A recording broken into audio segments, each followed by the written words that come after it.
তো hello friends, good morning, welcome back to my channel.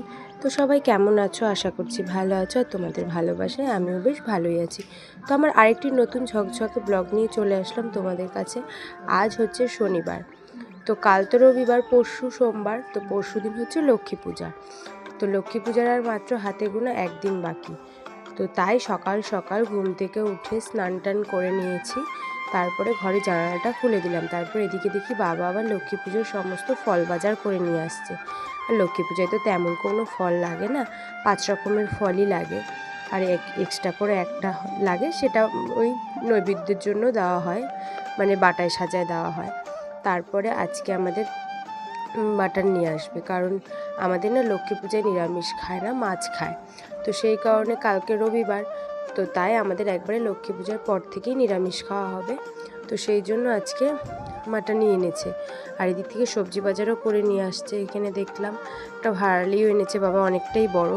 আর এদিকে মা সবজি কাটতেও বসে গেছে। আর কিছু মশলা ঘরে ছিল না, তো সেগুলোকেই আনতে বলেছিলাম, তো ওগুলো নিয়ে আসছে। তো এগুলো এখন আমি ছোটো ছোটো কৌটোগুলোই ভরে নিচ্ছি, কারণ প্যাকেটে থাকলে না নষ্ট হয়ে যায়। তো সেই জন্য এই ছোট্ট ছোট্ট কৌটোগুলোয় সুন্দর করে আমি মশলাগুলোকে সাজিয়ে নিলাম।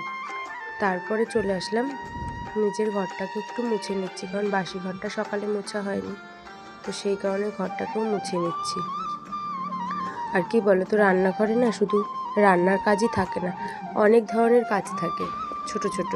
তো এদিকে দেখো মা সবজিটা কেটে দিয়েছে, এখানে মাংসটাও ধুয়ে দিয়েছে। মাংসের জন্য সবজি কাটা হয়ে গেছে। আর আজকে কিছুটা মূলো শাক এনেছিল, সেটাকেই বসিয়ে দিয়েছি এক পাশে, আর এক পাশে মাংসটা করব। সকালে ডালটাও হয়ে গেছে। আর রান্না করতে করতে না অনেকটাই বেলা হয়ে গেছিলো, এদিকে খিদেও পেয়ে গেছিলো। সকালে আজকে ভাত খাওয়ার আর সময় পাইনি, তাই একটু ছাতু জল করে খেয়ে নিয়েছিলাম। আর এদিকে দেখো মাংস করে সবার জন্য বাটিতে বেড়ে নিতে হয়, কারণ বোঝোই তো। আর তার মধ্যে আজকে আমাদের আবার একজন আসবে আমাদের বাড়িতে, গেস্ট। তো তার জন্য মাংসটা বেড়ে নিলাম। এদিকে সবার জন্য বাটিতে মাংস বেড়ে তারপরে রান্নাঘরে গ্যাসটাকে ভালো করে মুছে নিচ্ছি। আর এদিকে দেখো আমার রান্নাঘরটাও ভালো করে পরিষ্কার করা হয়ে গেছে। আর মাংস রান্না করলে তো তেল টেল পুরো ছিটে যায় রান্নাঘরে গ্যাস ট্যাস দিয়ে, তাই ভালো করে একটু সার্ফ দিয়ে মুছতে হয়, নাহলে একদম তেল কাস্টে হয়ে যায়। তারপর দেখো পুরো রান্নাঘরের স্ল্যাবটাকে আমি সুন্দর করে পরিষ্কার করে চলে আসলাম, ভালো করে ঝাড় দিয়ে দিলাম রান্নাঘরটাকে। আর এদিকে সকাল থেকে আজকে ঝিরিঝিরি বৃষ্টি হচ্ছে, হালকা রোদ উঠছে, রোদ নাই তবে হাওয়া হচ্ছে, আবার ঝিরিঝিরি বৃষ্টি পড়ছে, তাই ছাদে আর জামা কাপড় মেলতে পারিনি, ঘরেই মেললাম। আর এদিকে বিকেলবেলা একটু রসমালাই খেয়ে নিয়েছিলাম, কালকে নিয়ে